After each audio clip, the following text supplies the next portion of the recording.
जंतर मंतर पर अपनी तकरीर में all India Muslim Personal Law board के अध्यक्ष उबैदुल्ला आजमी ने सरकार को चेतावनी दी। आजमी ने कहा कि अगर सरकार ने बिल वापस नहीं लिया तो मुस्लिम समुदाय हर कुर्बानी देने के लिए तैयार है। आजमी ने कहा कि मुस्लिम समाज के लिए जैसे नमाज और रोजा जरूरी है, वैसे ही वक्फ की हिफाजत भी जरूरी है। उन्होंने यहां तक कह दिया कि मुसलमान भी इस देश के शहरी है, हिंदुस्तान किसी के बाप की जागीर नहीं। इस तरह नमाज और रोजा, हज और ज़कात हमारे लिए जरूरी है, उसी तरह से हज और रमजान के रोजे हमारे लिए जरूरी हैं, और उसी तरह से ये वक्फ की जायदाद का तहफ्फुज भी हमारे लिए जरूरी है। ताशाही ये अंग्रेजों के दौर की हमें याद दिलाती है। सफेद अंग्रेज चले गए मगर काली औलादें पैदा करके गए। जो तबाही सफेद अंग्रेजों ने मचाई थी, वही तबाही आज ये काली औलादें अगर मचाएंगी तो याद रखना चाहिए इन्हें, हमारे बाप दादा ने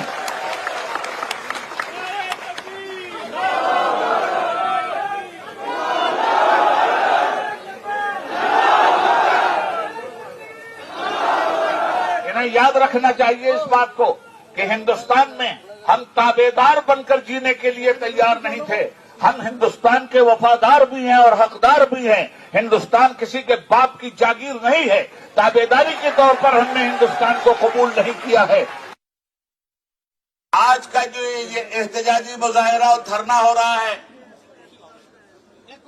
अभी तो ये अंगड़ाई है, आगे और लड़ाई है।